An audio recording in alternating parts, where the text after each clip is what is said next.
Hello and welcome to my channel. आज हिंदी साहित्य में आलोचना, जो हिंदी आलोचना साहित्य होता है उसके बारे में पढ़ेंगे। तो चलिए स्टार्ट करते हैं। आलोचना समालोचना दोनों एक ही होते हैं। सबसे पहले हम आलोचना का अर्थ देखते हैं।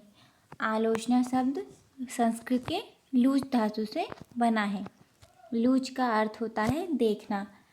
किसी कृति को भली प्रकार देखकर उसके गुण दोषों का विवेचन करना ही आलोचना है। मतलब किसी भी जो साहित्य में जिसने भी किसी रचना के बारे में उसके गुण दोषों उसको अच्छी तरह देखकर ही उसकी समालोचना या समीक्षा की जाती है। अब देखते हैं आलोचना की परिभाषा। आलोचना की कई विद्वानों ने परिभाषाएं दी हैं। इसमें डॉक्टर श्याम सुंदर दास ने कहा है, साहित्य के क्षेत्र में ग्रंथ को पढ़कर उसके गुण दोषों का विवेचन करना, उसके संबंध में अपना मत प्रकट करना आलोचना कहलाता है।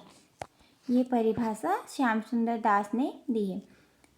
फिर है मैथ्यू आर्नल्ड, इन्होंने ये पाश्चात्य आलोचक हैं। इन्होंने आलोचना की परिभाषा दी है।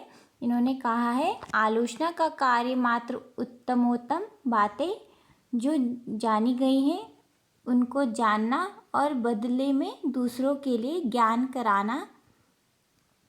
इस प्रकार सच्चे और ताज़ा विचारों का प्रभाव उत्पन्न कर देना है। आगे है आलोचना का कार्य। आलोचना का कार्य है, आलोचक किसी कवि या लेखक की कृति को देखता और परखता है।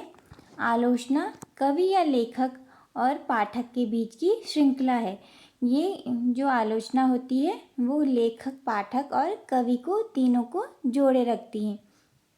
आलोचना का कार्य है किसी साहित्यिक रचना की अच्छी तरह समीक्षा करके उसके रूप, गुण और अर्थव्यवस्था का निर्धारण करना।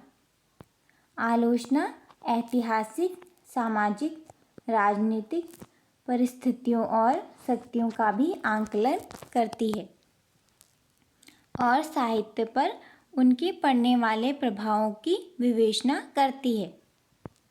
ये आलोचना का कार्य है। आगे देखते हैं आलोचना के तत्व। आलोचना का पहला तत्व है विषय बोध अथवा अर्थग्रहण। इसका अर्थ है ये आलोचक को उस विषय का ज्ञान अवश्य होना चाहिए जिसकी वो आलोचना करता है। उस विषय का उसको संपूर्ण ज्ञान होना आवश्यक है। फिर है व्याख्या एवं विश्लेषण। व्याख्या तथा विश्लेषण इसमें है आलोचक का कर्तव्य है कि वह विषय का विविधवत विश्लेषण करे, उसका अध्ययन करे, उसके गुण दोषों, उनके कारणों की अच्छी तरह व्याख्या करे। फिर है मूल्य निर्धारण। मूल्य निर्धारण में प्रत्येक आलोचक किसी रचना की जो समुचित व्याख्या एवं पूर्ण विश्लेषण के बाद उसका साहित्य मूल्य निर्धारित करता है, उसे ही मूल्य निर्धारण कहते हैं। फिर है साहित्य की गतिविधियों पर नियंत्रण। साहित्य जब कोई आलोचक किसी कृति का अवलोकन करता है या निरीक्षण करता है तो उसे साहित्य में होने वाली गतिविधियों पे का पता होना चाहिए, उसका ज्ञान होना चाहिए और उनके बारे में उन सबको देखते हुए ही वो अपनी आलोचना देता है। फिर है आलोचना का उद्देश्य।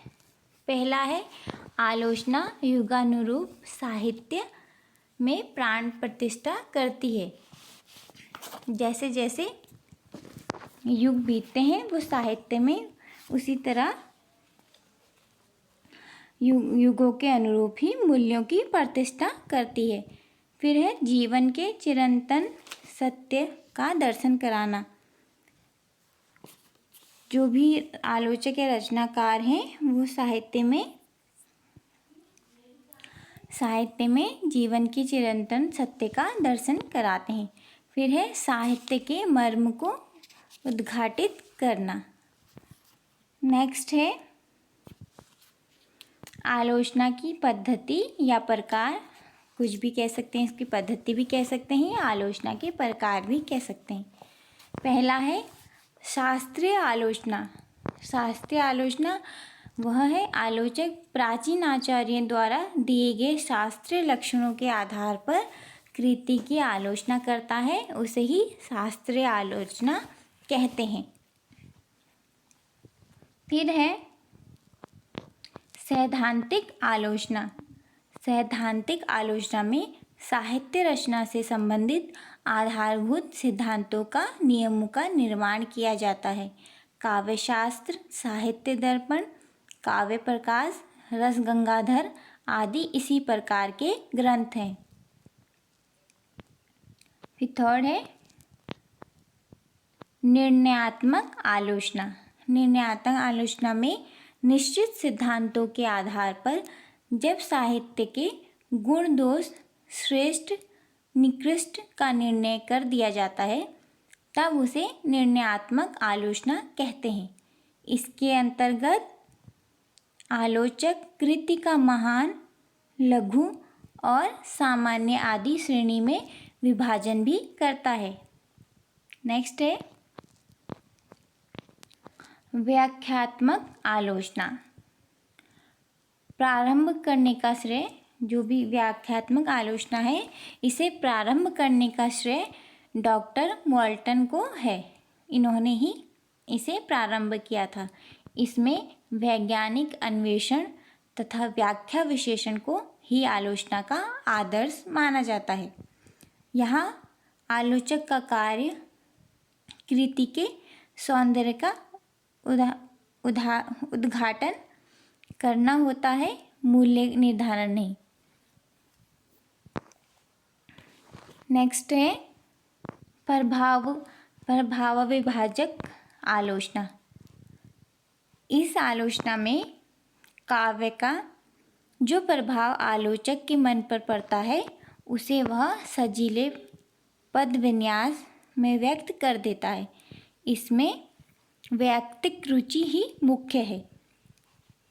इसके बारे में आचार्य रामचंद्र शुक्ल ने प्रभाव विभाजक आलोचना के बारे में कहा है कि प्रभाव विभाजक समालोचना कोई ठीक ठिकाने की वस्तु नहीं है, ना ज्ञान के क्षेत्र में उसका मूल्य है और ना भाव के क्षेत्र में।